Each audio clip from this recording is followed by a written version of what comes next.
So today I'm joined with a mum of two, paediatric nurse and a child and baby first aid teacher, Emma. Welcome to the podcast. Thank you. Hello. How are you feeling? Yeah, I'm good, thank you. Yeah? Had a busy day, been at work today and then back to my little girls and then come here. So excited. But, Literally super mum when you told me that. Yeah. Wow. Very busy, and we got married last month. So wow. I've been navigating all of that. Then we had a honeymoon, then back to work. So yeah, it's just been really busy. But, where did you go on your honeymoon? went to Mauritius. Oh wow. Yeah. Well, just the two of you, or did you take the girls? No, we took the girls. Oh, yeah, nice. we're very much like if we travel, they travel with us. Yeah. So. Oh, that's so nice. Yeah, it was a 12-hour flight. Wow. But do you know what? They were both absolute angels. So my husband was like, I'd rather go somewhere a bit closer. He wanted to go to Greece. And I was like, no, we went there last year. I was like, I want to go somewhere special. Yeah. So 12-hour flight. They slept the whole way there. The way back, they woke up for the last 2 hours. But they were like excited to be on a plane. So they were fine. Was that their first holiday? Or no, so we've done. Yeah, we went away last year. We did the Cayman Islands with just Evelyn when I was pregnant with Harriet, and that was a 10-hour flight. So I knew she could do it. Yeah. But yeah, they were all right. They were quite amazing. good. So, yeah. Well, you've had a busy few years then. So you've had two children and a marriage. Yeah. Wow. And set up a company. Wow. Yeah. Non-stop. So yeah, I also did I've just done a master's in women and child abuse because I now specialise in child protection. Yeah. Within the NHS. So yeah, I can't sit still. No, it sounds that way. Jesus, I take my hat off to you. So yeah, actually, let's just go over a little bit of background on you. So you've got obviously 2 daughters and you're married. Tell us about that first of all. How long have you been with your partner? Yeah, so Matt and I will have been together 9 years this Christmas. So we met like cheesy in a bar. Yeah. And just really got on. We did loads of travelling and stuff together. So he is ex-forces, so he was in the Marines when I met him. So he was just coming out of the Marines, so he was moving to Hayward's Heath. And I was actually working in a hospital in Nottingham at the time, but my parents are from Cookfield. Oh, okay. So I used to come back at weekends and we'd see each other and then we'd like go on holiday and stuff. And then I decided to move back here. And then, so Evelyn is my eldest, she's 3. So about 4 years ago, we both decided, we'd always said we'd wanted children. So even when I was little, I used to look in the Next catalogue at baby clothes because I used to always dreamt of being a mum. And it was like one of the first things I said to him was, do you want kids? And he was never sure on the marriage front. So he was like, I definitely want kids. I'm not sure if I want to get married. So I was like, okay, that's fair enough. I can deal with that. That's fine. Then about 4 years ago, we decided to start trying for Evelyn. We were really lucky, got pregnant quite soon. I had a really nice pregnancy.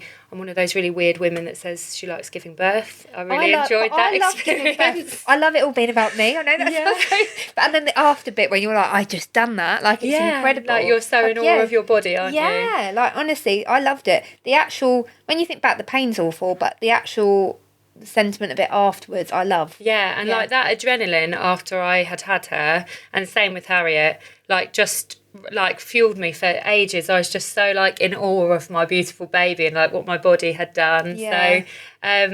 So so we've got Evelyn. She is sassy as anything. She's just like me. Yeah. She's fiery. And then I knew that I want lots of babies, so I knew that I wanted another one quite soon after. So I breastfed Evelyn until she was 1, and then I couldn't get pregnant when I was breastfeeding, basically. So then when I stopped breastfeeding, she sort of decided on her own when I went back to work. I then, it was before I went back to work. I then got pregnant with Harriet. So the 17 months between them. Wow. Harriet is definitely a lot more chilled. So Evelyn was the classic, hated sleep, only wanted mummy to put her to bed. Bedtime would take hours. So loads of people were like, you're mad, you're going to have another one so soon together. And Harriet was the opposite. So she she's always been a better sleeper. We did have to have some support with her sleep and stuff. But she was much easier. But she's just coming into that 18-month stage now where she's finding her own attitude. Yeah, it's tough, isn't it?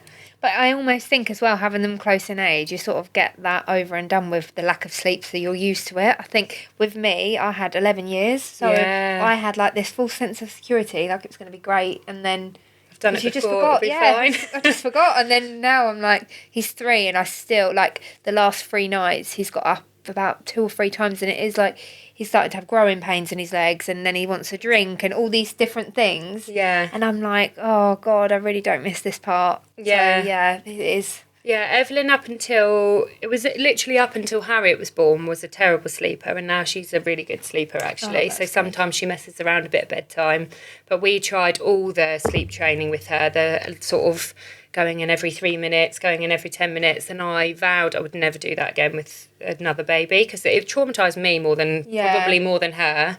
And I just said I wouldn't do it again. And then luckily with Harriet, she was a better sleeper, so she didn't feed through the night like Evelyn did. She would feed and then go for a few hours.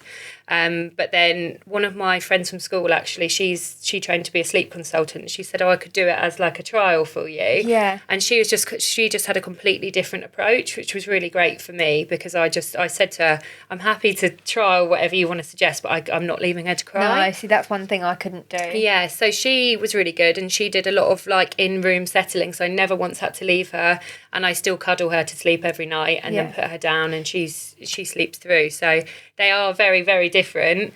And Evelyn used to have tantrums that would honestly last for like 40 minutes of just I don't know how she kept going. To the point where sometimes she'd fall asleep. Nothing I did would calm her down. I tried everything, like sitting there calmly, talking to her calmly, music, like shouting, because you get to that point, don't you? Even though you say you never will. Yeah. Whereas Harriet's tantrums are like short-lived. So she does have them, but she'll like kick off for a few minutes and then she thinks, I'm not really getting anywhere. No. No, and I think maybe seeing that it's the same situation happening and your sister hasn't got anywhere with it. Maybe you sort of think, actually, this isn't going to work because mum's not a pushover. So, that's it. And I think I'm probably more chilled because I know that they do come out of it. Yeah. So I'm like, just crack on. And then and I she think comes with your back first round. one, I remember being like in Asda and my little girl being like, I want this toy. And I'm like, no. And then she'd throw herself on the floor and I'd be so mortified. Like, but now I would like, Jude doesn't really have that many tantrums, but if he did, I'd just leave him there. I'm like, okay, cool. Just you when crack you're ready, on, let me know when you're done. Yeah. Yeah, that's what I do now. Yeah. The other day I had to work from home and Harriet was at home because she had a temperature, so she couldn't go to the childminder. And my mum, bless her, has her 3 days a week anyway. But she was busy and I thought I can't let her. So I just answered a meeting with my colleagues and she was going off on one. And I said, well, let me know when you want to come for a cuddle. And one of them said, cool, I wish I'd done that with my daughter. I said, it doesn't always work. Yeah. But sometimes it does. You just have to let them ride it out. Yeah, just let them get it out, all the emotions. Yeah. So let's talk about your work background. So obviously you are a paediatric nurse in A&E, is that right? So I used to work in A&E. I did about 7 years in A&E and now I work in children's safeguarding. Right. So I still work very closely with A&E and I still occasionally do the odd shift. But my focus now is on sort of child protection stuff. So dealing with like cases that come in, linked to child abuse or families that need a little bit more support. That's sort of my specialty. So I will advise the staff on how to manage that, help with difficult conversations in A&E and on the wards. But yeah, my background is accident and emergency. So when I qualified, I worked on a ward for a year just to get the sort of like experience, and then went into A&E, which I loved. I loved the fast pace. I loved all of the sort of medical intervention, learning about different illnesses and how to respond to injuries and stuff like that. But they're 12-hour shifts. So when it got to the point of us wanting to have kids and stuff, it was just quite a lot. And my partner at the time, he still works in London, but he had a different job where he was working longer hours. So we just found that we were like passing in the night, like we barely saw each other. And I've always had an interest in safeguarding because, as you can imagine, a lot of the stuff comes through accident and emergency. So then I went down that route. So it's really, really interesting. I love both aspects of the job, and I'm sure at some point in my life I probably will go back to A&E. Yeah. But working in safeguarding, because I'm a safeguarding specialist nurse, I still have to be up to date with all the sort of medical knowledge and all the understanding of like things that can happen with the body, because obviously if you're looking at bruising and things like that, can it be caused by something anatomical or something in the body, or are we querying whether it's been an inflicted injury or an accidental injury? So so that's my background. I initially, when I was 18, didn't really know what I wanted to do when I was doing my A-levels at when I was 16, I didn't really know what to pick, so I picked random things. I did business history and English. So I then started a business degree, which actually has come in helpful with this side of the setting up little tinkers. But my mum is a nurse, so I've always, like, you know, sort of seen how she is, and I've always been interested in it, and I've always been really interested in midwifery as well. So I thought, actually, maybe I don't want to go down the business route. And I took a few conversations with my mum, and I thought, actually, I'm going to go and do my nursing degree. So I toyed with the idea of doing adults and then going into midwifery, because I didn't have enough experience because of my A-levels to go and do a midwifery course straight away. But so I had to get some experience. So I started working as a healthcare assistant. So then I did some shifts with paediatrics, and I thought, actually, this is what I'd like to do instead. It's really interesting. So then went and did my nurse training up in London, which was really interesting because it's obviously very big hospitals up there. They see a bit of everything. And then when I did sort of like my health visitor placement and school nursing, I did it in some really deprived areas. So that side of it sort of fueled me for like the safeguarding field, because I found it really interesting. So then when I went on to have my girls, like I said, I don't like to sit still for too long. So when they both started sleeping, in the evenings, I found that I was just, doom scrolling, watching stuff on TV. And this sort of fueled me into sort of going into the next question. But how I went to set up Little Tinkers is my friends will often always say to me, do I need to be worried about this rash? Does their breathing look funny? They've fallen off the slide. Do I need to be worried? I always get these sorts of questions because of the nature of the work that I do. What should I do? Do I need to go to the GP? Do I need to call an ambulance? All of these sorts of questions. And I thought there are first aid courses out there, and there's loads of antenatal courses, but there's nothing that really stood out to me that is led by a mum that does it and has got paediatric experience and knows what happens when you go to A&E and can help, empower parents in knowing how to respond to these situations. So I was thinking, how could I do that? I could do sort of like parenting classes, but then I thought, what are the things that mainly worry new parents? And it is, when you brought home this baby, are they breathing? Are they still breathing? Or when you start weaning, what if they choke? Do I know what to do if they choke? So I think that's the number one fear with parents, isn't it? Yeah. So then I thought what my initial thing to do was to set up an Instagram page. So I started posting things about like common childhood illnesses, and stuff like that. So then I looked into what I would need to do to start teaching first aid, because obviously I'm trained in it all through work. But obviously you have to have different qualifications to teach. So I then did it's called Train the Trainer, like a teaching course so that I could teach parents, and then did the paediatric first aid course, because obviously what you do in hospital with the equipment you've got in hospital is different to what you would do at home. Yeah. So did that as well. And then, so decided to start teaching it at the end of my maternity leave. I had some annual leave to take, so I set it up then. Started doing sort of private sessions in people's homes, and then have started doing group sessions. So kind of like when you go to an antenatal class, you go and learn all about it. Because I think with antenatal, obviously, you're so excited, aren't you, about the birth and about the labour. And I think it's so important that women are empowered to make decisions about their body. But often if they do first aid, it's quite a short portion of it, and they cover, CPR and choking.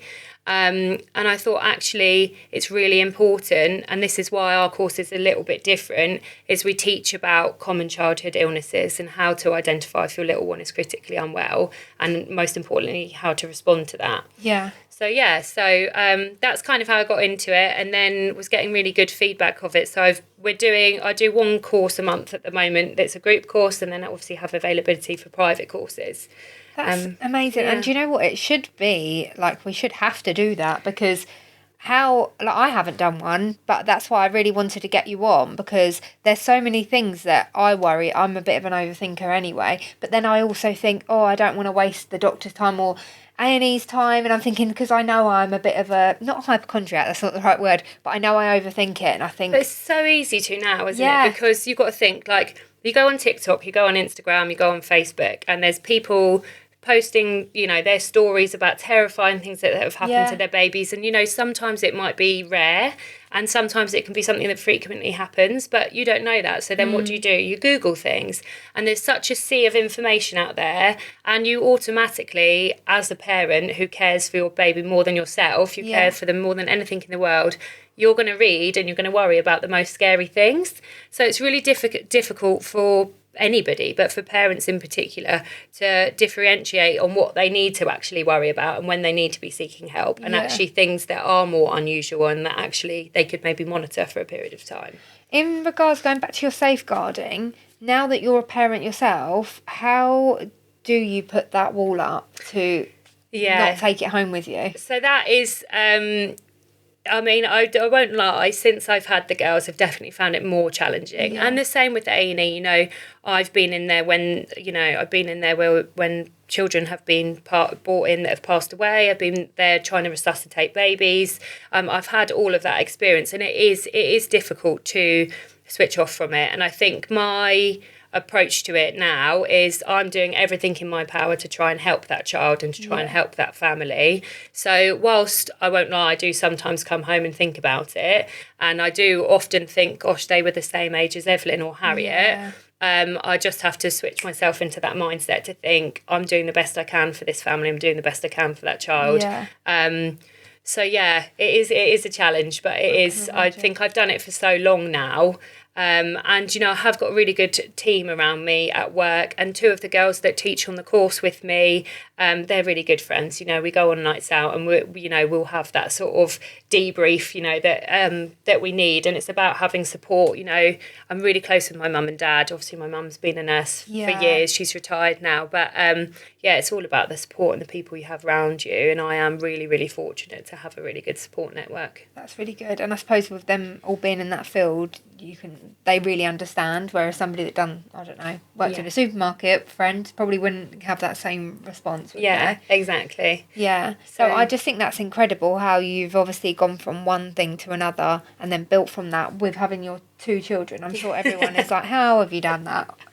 I think it's just I'm quite a motivated person. If you ask my husband, he'll say the housework suffers for it. Like, I'll get in from work, spend time with the girls, and then I'll sit in bed on my laptop doing bits and bobs. And I enjoy doing it. I think that's the main thing. And like when I'm teaching the courses and meeting the parents, I love it. I love the questions they ask me. I love talking about my experiences as a mum and as a nurse. And, you know, it's a positive environment. People have come because they want to learn. They want to feel empowered and confident in how to respond to, you know, any sort of emergency. Definitely. So it's a really lovely environment to teach in. Again, I'm really passionate about it. I think it's so important. Like, if my friends ask me about like a rash, they won't just get, it looks like this. I'll be giving them a breakdown of what the rash is and what they need to look out for and what they need to be worried about. So I find it interesting. So I'm really passionate about it. So. I think as well, like, your Instagram is a really good resource. So if you're not following, guys, make sure that you are. I'll put the link in the show notes and we'll give it at the end anyway.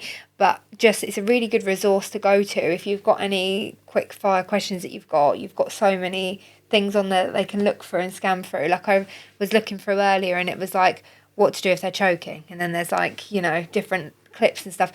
With your courses that you're doing, I know you said that they're monthly, aren't they? Yeah. So are they run, you've said you've got a team as well that do it with so you, usually it's me that runs them. And one of the girls will come along with me because it's me that's written all the content. But they are going to start doing some of the classes in Brighton. So we're just trying to find a good venue at the moment. So at the moment we teach at Minka in Hayward Heath. Okay. So we teach there in the evening. But they're going to be doing some courses in Brighton. And then, if I can't do a course in Sussex, they'll come and do that one. But so it depends how many people are booked onto the course. If there's more than sort of 6 people, then I'll have an extra person with me, just because then it means that there's enough time for us to in depth go through. So they do practicals when they come. So they'll do a practical with the choking. They'll practice the back blows and the abdominal thrusts or the chest thrusts, and they'll practice the same with the CPR. So they practice the rescue breaths and the chest compressions. So it's just, if there's 2 of us, it means that we can give you that undivided time. So yeah, it works really nicely. Say for instance, if you're booking on and you've got a newborn, do you try and get the same age bracket in, or do you just cater for all? So at the moment we cater for all, so we cover everything from 0 to adulthood. Okay. And it's been working really well. In the future we have talked about potentially doing classes for sort of 0 to 1 to, sort of teenage years. But I think, people are investing their time in it, and I know how difficult it is as a mum to find 2 hours in the evening to go out, Yeah. We're trialling at the moment people bringing sort of under ones to the classes, to see whether that works. But generally children older than that, you still want to be home for your 2-year-old's bedtime, don't you? So and we are going to bring up some weekend classes. So at the moment they're evening classes.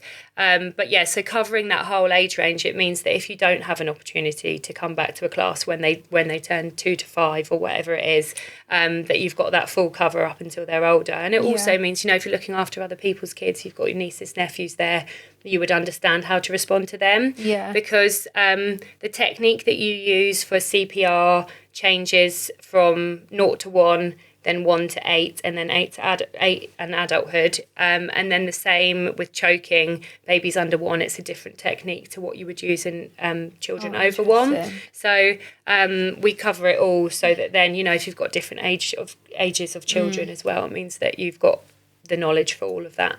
And say, for instance, if you and a friend wanted to do, can you do that in a private setting, or would you? Yeah, so I did one not too long ago, and a lady had a group of her friends at her house, and I went and taught there. So there was about 8 of them, so I went, and her daughter was there. She was 3, so she was practicing the chest compressions and stuff like that. And whilst they take a lot in at that age, don't they? I was speaking to her like, if you find somebody on the floor and they're not answering you, then you shout for help, shout for mummy and daddy.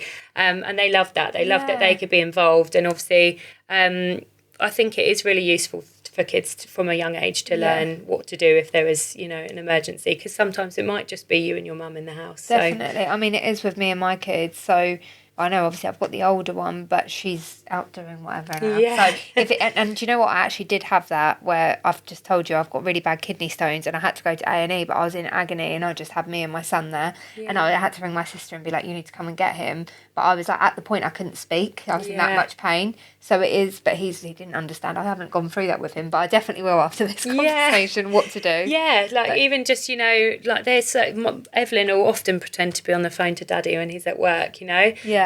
Teaching them, 3 is a little bit young, but as they get older, if mummy isn't responding to you and you're worried, you can ring 999. So no doubt I'll have said this now, and then you'll get somebody write in and say, oh, my son.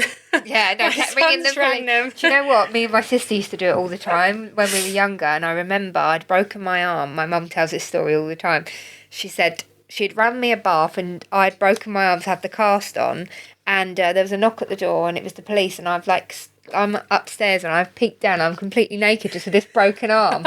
And they're like, is everything okay? And she's like, yeah, I'm just about to bath my daughter. And they're like, oh, we've had a call from this number. Oh, no. Like 5 times as well. I just kept doing it, and I must have only been about, I think I was in year 3, so like 8 or 9 or something. Bless I just you. kept doing it. But yeah, I don't know. We get taught that number and then you just want to do it. It's I like, don't push this remember button. somebody telling me once, I think I was a bit older, and we were in the pub having lunch one day, and I said, somebody told me if you ring this number, they answer straight away. So I did it off a payphone, and the police turned up, and my dad was like really cross, like, you mustn't do that, they've come away from emergencies. And I was like, okay, terrified to do it again. Oh, bless you. So just going to go over a couple of things here that we said.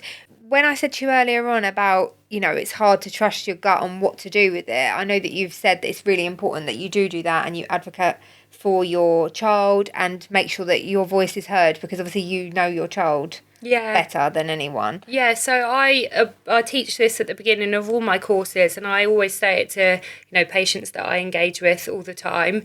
You know your child better than anybody else. So I know that if Evelyn is feeling poorly, she goes really quiet. She'll still respond to you, but she goes really quiet, and she's a very loud child. But actually, if it was somebody who's never met her before, they would just think she's a really well-behaved child sat in the waiting room giving her mummy a cuddle. Yeah. So, but I would know for her that's really out of character. So, and the same, you know, you're your child's expert. You know if something's not right, and then you also have on top of that your mum's intuition, don't you? Yeah. And yes, sometimes that can be fueled by anxiety. And, you know, fear of the unknown. What if it's this? What if it's that? But I think it's really important to say not to ignore that. And if you seek medical attention and they're not giving you the answer that you want, it is okay to ask for a second opinion. And I know that half of A&E would kill me for saying this, but I do think it is very important. And again, once I became a mum, I understood it a lot more. Yeah. And when parents are saying to you, can't explain what it is, but there is something not right, yeah, you might get a response from a shitty nurse saying, well, we can't find anything wrong with him, but you are your child's voice. So, you know, when they're little, they can't voice exactly what is wrong. They can tell you, mummy, it hurts, but they can't, you know, they can't always vocalise what it is that's hurting them. And, you know, the same with babies. If they're having prolonged periods of screaming and the things that normally don't settle them aren't settling them, yeah, you might put them in the car and get to A&E and they might say, well, they're not crying now, so you can go home. But actually, you know that for your baby, that wasn't right. They don't normally scream for an hour and a half in the evening where you can't console them. So I think it's just really important about trusting yourself. And that with the course, the way that I try and teach it is about empowering parents with the knowledge of what a critically unwell child looks like. So it's not just your first aid, what are your bumps and cuts and bruises. We do go through that and what to do if they break a bone, but it's also understanding the different ways that a child can present when they're critically unwell. And, you know, things like I said before, you constantly are looking at your baby are they breathing when they're little? But actually, a lot of parents don't know what it looks like when their child is actually in respiratory distress because their breathing might look different, but you might not understand why your baby's doing that. And, you know, often in the course I'll say to parents, if they're doing something that's like atypical for them, take a video of it, because the chances are you take them out of their home environment and put them in somewhere with bright lights, strangers coming around you. Often they can change their presentation. We do see that quite a lot. So you'll have a child that's come in and at home they don't want to play with their toys, they don't want to watch TV, they're not eating, they're not drinking, but they come to A&E and their fight or flight response kicks in and they're nervous that they're around people, strangers, asking them questions. Can I touch your tummy? Can I feel your arm? Can I do this? So they compensate for that. So then they'll start to behave normally again.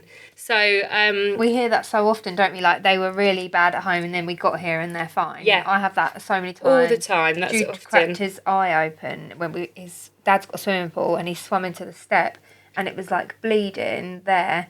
And I thought, I don't think that they're going to be able to stitch it because it's actually in the slit. But when we were at home, he was like shaking, he was crying, there was blood everywhere. We get up there and he's like, look, all these new toys, and was running around. And I was like, oh my God, I feel like I'm wasting their time. Yeah, but and the same happens to us. So like, I always liken it to when I was in labour with Evelyn, I waited to ring labour ward because it was my first baby and I knew that they'd just say you need to stay at home. Yeah. So then I said to Matt, I honestly couldn't speak. I was just in that much pain that I couldn't focus. So I said, you need to ring them and say that we're going to be coming in soon. And the midwife said, can I speak to your wife? Well, girlfriend at the time. And I just managed to speak to her, and I think it was the adrenaline of, oh my God, this is happening, my baby's coming. And she told me to stay at home. And then by the time I got off the phone again, that it was just so intense again. I said to Matt, you need to bring her back. And by that point, I couldn't talk. Yeah. And she was like, okay, you need to come in. And I was 7 centimetres, so I did need to go in. But again, it's that adrenaline, it's that fight or flight response. I'm now speaking to a stranger on the phone that's asking me questions. Yeah. And that's as an adult. So trying to navigate that as a child, they don't recognise that they're doing it because of their adrenaline pumping around their body. They're just in that mode, so then they do seem a lot better. And the bottom line is doctors, nurses, we are human, so we do make mistakes. And I'm not saying this to put the fear of God into people, but I have seen children be sent home and come back a few hours later much worse. Yeah. And actually they probably should have been kept in hospital. So I think it's not being afraid to say, actually, I'm still not happy with them. I'm not happy to take them home because this is what they presented like at home. And it seems like a strange thing to tell a parent to do, film them what they were like at home. And it's the same, you know, if they have a seizure, the recommendation is to now film them while they're having a seizure so that you can evidence what they were presenting like, because sometimes for parents it's quite hard to articulate what exactly you are worried about, because it's just this feeling and they're not behaving normally, but it's hard to really get it across so that they understand what it is that you're asking of them. Yeah, definitely. So I think it's really important, and I think you always just have to trust your instinct. And it might upset somebody if you say, can I have a second opinion, but the bottom line is your child is your priority. So I think I'm like a bit of a people pleaser like that. So I've done that. My little boy, when he was first born, honestly, for the first 6 weeks, I'd gone back and forth to A&E, back and forth to the doctors. And I just said, this isn't normal how much he cries. And he wasn't pooing regularly. And when he would go, I'm not joking you, Emma, these poos were that long, rock solid, and they were coming out in the bath. And I was like, that isn't normal. No. And they kept saying, well, you know, and I said, I feel like he's got an allergy. Like, I feel like that's what it is. He used to have these, like a rash all over him, and he would honestly scream the house down for hours. And anyway, ended up he had a milk allergy, but they were telling me that you only really get diarrhea if they've got a milk allergy. And I was like, well, he's not, he's constipated, but just didn't really know. I didn't really feel like I had that support, but where they kept telling me it was okay, I was like, I'm really being dramatic here. Yeah. But in the end, I was like, I'm not leaving until you give him some prescription formula or something, because I tried the laxatives. I think I gave him like lactulose or something at that young age, and it just wasn't helping. So in the end I was like, I'm not leaving until we actually just get prescribed some like lactose free or anything formula, just so I can see. And literally it was like a different baby within like a few days of having that. So it is so true. When Evelyn was born, she had a tongue tie, but she again didn't present typically as a baby with a tongue tie, so she gained weight. So it was breastfeeding, and she was going up and up. She was £10.5 when she was born, so she was a big baby. So she wasn't, you know, a scrawny baby that was losing weight, which is your typical presentation. But my boobs were shredded, and I did a story on it. It was a while ago now, so a lot of my followers probably haven't even seen it, but with the pictures of what my boobs looked like, and they're graphic. And again, midwives kept coming around saying, baby's got perfect latch, they haven't got a tongue tie. To the point, so I had mastitis. I must have had it 4 or 5 times, and I then got an abscess. So they had to use massive needles to drain out pus. And it was a male consultant said to me, you need to stop breastfeeding because something's not going right. And I said, I'm not stopping breastfeeding. I was like, you need to fix whatever the problem is. And they were like, he said, well, they've told you it's not a tongue tie, so there's nothing that we can do. And Matt was saying, you've given it a really good try, Em. Like, you've got her to this point, but you're ill. I ended up on IV antibiotics in hospital. And I said, no, I want a second opinion. And I think I was the same, even being in that profession. I've been told by several midwives that they don't have a tongue tie. And a specialist, they said, no, she doesn't meet the threshold for it. She's not meeting the criteria. So then I said, okay, I want a second opinion. Got a second opinion. She had a tongue tie, and then I fed her till she was 1.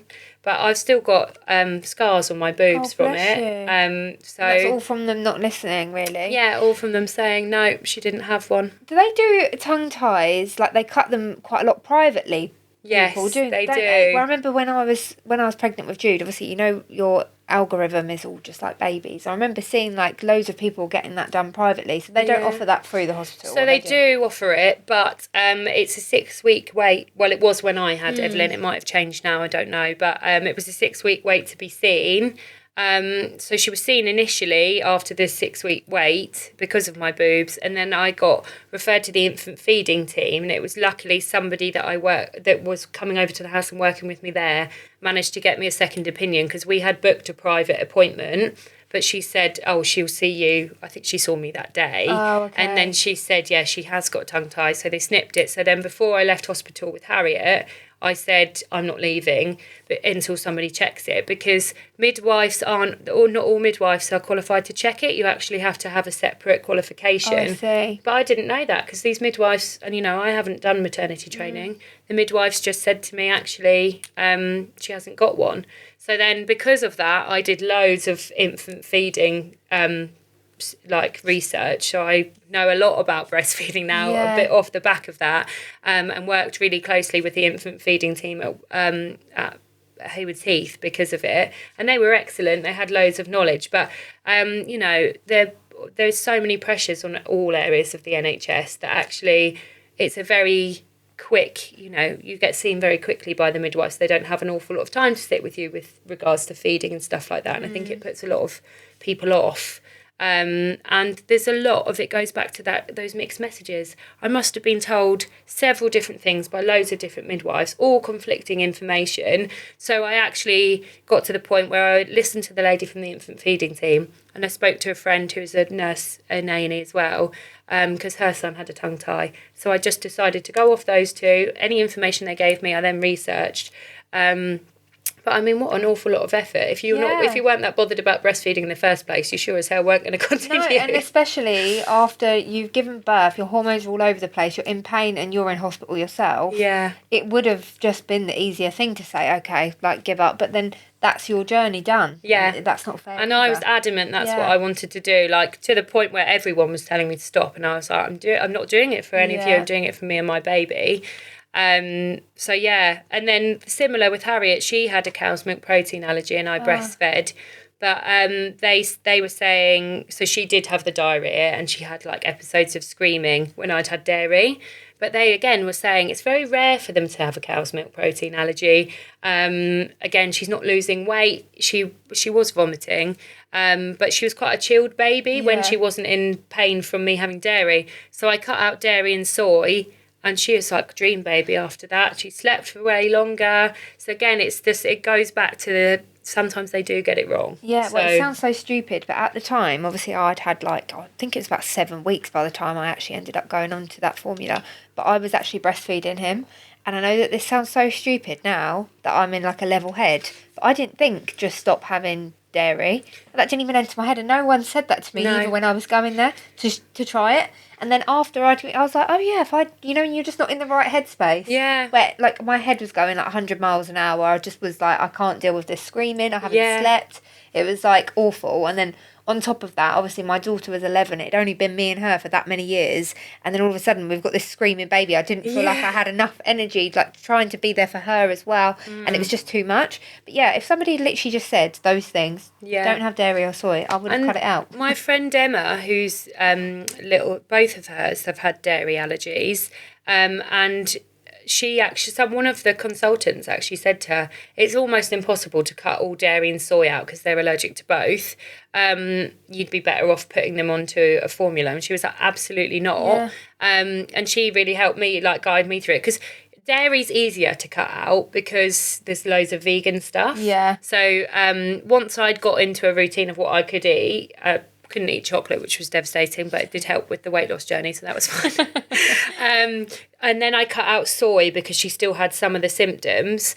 Once I got into the routine of it, but it takes 6 weeks for the dairy to get out of your system. Yeah. So a lot of mums will stop eating dairy and then think after 2 weeks, so it's not made any difference.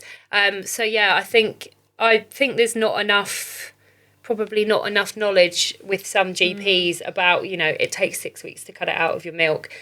Symptoms will get better, but it will take time. So, and, formula feeding is really common now, and it's a lot of people's first choice. They choose to formula feed, and that, it's absolutely the mum's decision. But what I think is really important is it actually being the mum's decision. So if you want to bottle feed or formula feed, that's absolutely fine. But if you wanted to breastfeed and there hasn't been the support and the information shared with you there, that's the problem, isn't it? End up doing and it, if that doctor had said to you, you could try cutting out dairy, you might see some improvements in 2 weeks, but it does sometimes take 6. I would have done it. You might have done it. It's so stupid. I just didn't even think that myself, where my head just wasn't in it. Yeah. Don't know. It sounds ridiculous now that I'm not in that frame But of when mind. you're in that new mum bubble, it's just different. And I felt like that was my first ever baby, even though I'd already done it before because it had been so long. Yeah. Can we actually just touch on, I know you said that obviously the A&E waiting times and the increase in that. Do you feel that there, I was saying that by the stuff we're seeing online and we're fueled by this anxiety, I know that the NHS is at crisis point anyway, but do you think that there's a lot of people coming there that don't need to come there also? Yeah, so it all sort of feeds into one, because it's really difficult to get, I don't know about you, but I have found it's really difficult to get GP appointment now. They'll often say we haven't got anything for, 2, 3, 4 weeks. Yeah. And, they might even say, we can see your baby, but we can't see them till tomorrow.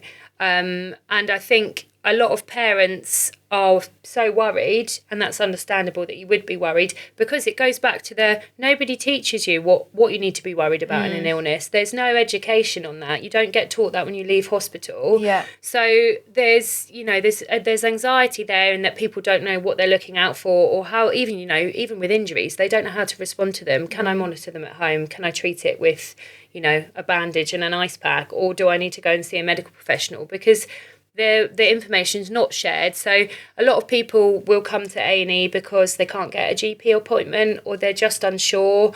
They don't know who to go to. They don't know who to ask that question. Information's changed massively from, even if you have got supportive parents, as in grandparents, information's changed massively from what they were taught. But even from when I was taught 11 years to then having my second, there's two completely different things. Even like weaning, things like that, just it all totally changes, different. Doesn't it? And I think it goes back to the information on the internet is really confusing, because there's so many different things. One's saying you must ring an ambulance, one's saying, you can see a GP in a few days. So I think there's a lot of confusion there, which is fueling people to come to A&E. But yeah, there are people that probably could be treated by urgent care centres and GPs, but they can't get appointments, they can't get seen. And it all comes back to this massive pressure on the NHS that, people are overworked, they're understaffed, there's not enough time. But the problem when you do have people that couldn't get appointments elsewhere, so have been forced to come to A&E to do the best thing for their child, you then have longer wait times for those children that actually are an accident or an emergency. Yeah. And then, it causes delays in them being seen and treated. So it's not blame on anybody for having to come to A&E, because they're doing the best they can with the knowledge, the information that they've got, and the services they've got. And if they can't be seen, by the GP, or they can't, the pharmacist is saying, I can't comment on this because it's a child. Well, even like 111, anytime I've rung them, they've always say, go to the hospital. Yeah. And I think that's fair enough, because they can't have that on their lines without looking at your child. Exactly. To tell you. And that is the difficult thing. I'll have friends that will say to me, do I need to be worried about this? But the bottom line is, I can't see them. I can't do a proper assessment. Yeah. I do often say, you need to go to the GP, or you need to go to A&E. Yeah. So, yeah, there is an increased pressure, and with that comes increased pressure on the ambulances. And this goes back to why it is so important to know how to respond if your little one's choking, or if you find your little one and they're not breathing. Because whilst, the ambulance service down here say that they respond to a Category 1 emergency in 7 to 15 minutes, 20 minutes in rural areas, I've heard stories from friends, from, people in the hospital, that they've been told, we can't get to you for several hours, or we can't get to you for 45 minutes. Yeah. And it's just because they're under so much pressure. They're already at several other Category 1s, or they haven't got anybody near enough here that they can get to you in that time. Yeah. And actually, if your little one's not breathing, or if your little one's choking on something, you are going to be that first responder. You need to feel confident that you know what you're doing in that time.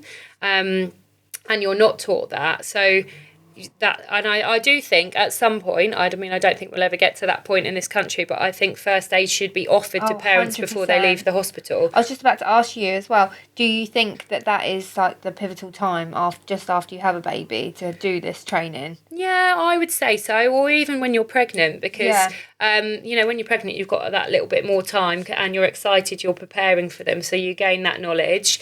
And then, once you've had them, you do have that anxiety there about what if this happens. Yeah, I think actually pregnancy is probably the better time, isn't it? Especially with the breathing and things like that. 'Cause, you know, as a new parent yourself, you're constantly like checking, aren't you? Yeah, but then I think, you know, even if you've got children of any age, so I get, I'd probably say we're most popular with sort of newborns or parents that are about to start weaning. Yeah. And that is a really important time to do it. But that's not to say that 5-year-olds, 8-year-olds don't go into cardiac arrest. Yes. It's not to say that they don't choke. And obviously, the more mobile they get and the more inquisitive they get, the more they are at risk of injuries. You know, they'll climb a tree and fall off. Do you need to be worried of that head injury? Things like that. So a lot of parents that have got older children think, I probably don't really need to do a first aid course. But it is equally as important to those children. I think everyone should. Yeah. So I've got a couple of questions from our listeners. Yeah, perfect. So I had emergency first aid at work. Is that enough knowledge being a parent, or should I consider doing another course specifically for children? So I would definitely say yes, it is important to do a course specifically for children, because as I said earlier on,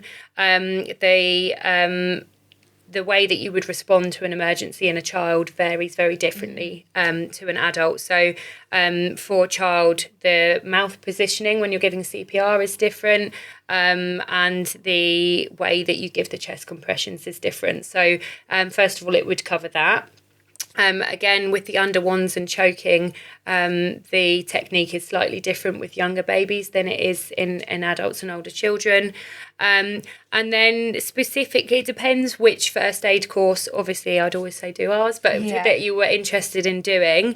But I would always say if you're going to invest in doing a first aid course, it's really important that you're covering things like childhood illnesses and how to respond to things like that, and how to recognise if your little one is critically unwell and needs to be in hospital, which obviously you wouldn't cover in a first aid at work course. So, you know, how to identify what the signs of sort of meningitis, sepsis are, how to know if your little one needs a medical assessment if they've injured themselves. So, I'd definitely say it would be beneficial to do a paediatric one. Yeah. Okay. Somebody said, I accidentally dropped the kettle and burnt my son's arm. I feel like the worst parent. It's healing nicely, but I still have the mum guilt around this and worried that the hospital will contact social services. Okay. So there's a few things with burns. So we all make mistakes, first of all. You know, accidents do happen, and medical professionals are aware of that. So with burns, the advice from the NHS and from all the sort of first aid providers that you would think of, like St John's Ambulance, Red Cross, is that all children with any type of burn should be seen by a medical professional.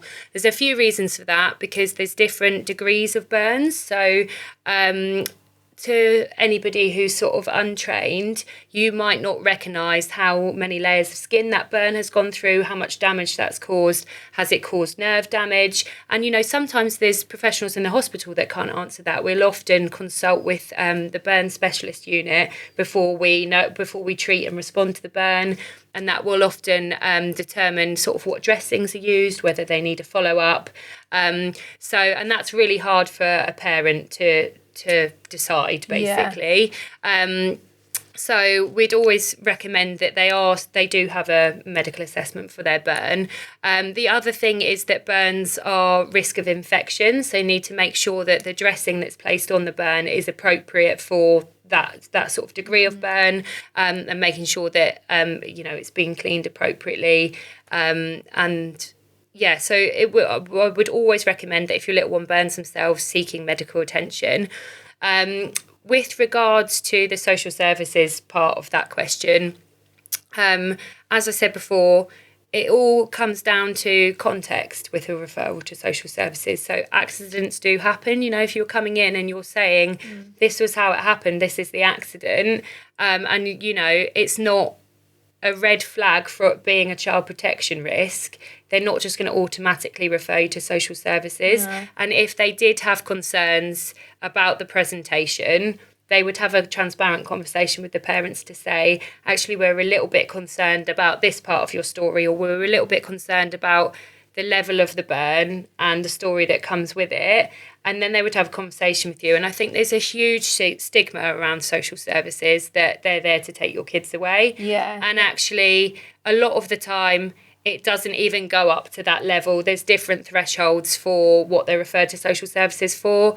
And, you know, sometimes it will just be literally that somebody who is part of their health and social work team will review the attendance to A&E, and they'll determine whether it even meets the threshold for a telephone call to mum to just say, oh, they've let us know that this is what happened. Can you confirm a few things? And that's it. It's not going to be, you know, you've accidentally dropped a kettle on your child and we're going to take them away. I think actually not going and going up there later, that is more alarming than not just going when it happens. That obviously would be a delayed presentation if they haven't already spoken to a professional about it. And I think if there was, you know, it goes back to that not having the knowledge that you should get an assessment if your little one burns themselves. Yeah. So, you know, if it's been a genuine oversight, she didn't realise that she should have had it checked by a medical professional. And, you know, she's saying it's healing already. She could speak to the GP and just say, you know, I didn't actually realise until I spoke to somebody from a first aid course that, you know, all children with burns should have a medical assessment. You know, there's, you know, it comes back to reason. It's not just, there's not like a blanket referral for everybody that comes to A&E or goes to the GP with a burn. So they do always listen to the parent. Yeah. There is another one here. My daughter keeps getting tonsillitis and she's only 4. She's been on antibiotics so much already this year. Should I be worried? Okay, so obviously it's difficult for me to comment particularly on specific cases, but tonsillitis can be viral or bacterial. So obviously it would be down to the GP or whoever she's seen to determine whether they needed treatment with antibiotics. Yeah.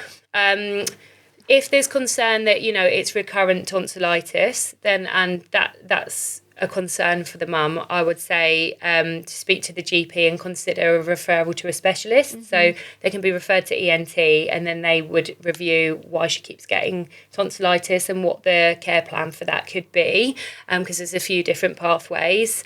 With regards to the antibiotics, you know, if she has got bacterial infection, she needs treating for it, and it's appropriate use of the antibiotics, then, you know, that would be for the GP to determine through the assessment that they've done.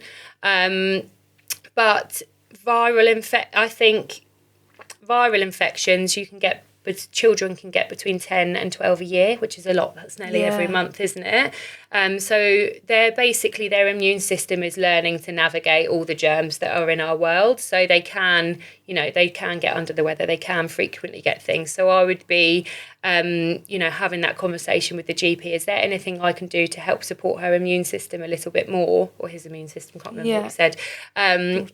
Is there anything that I can do to help, you know, prevent this a little bit? But you know, tonsillitis is a horrible one, and it makes them feel really poorly. So I can definitely understand her, you know, concern about that, and I would be equally as concerned. But yeah, it's about having that transparent conversation with the GP.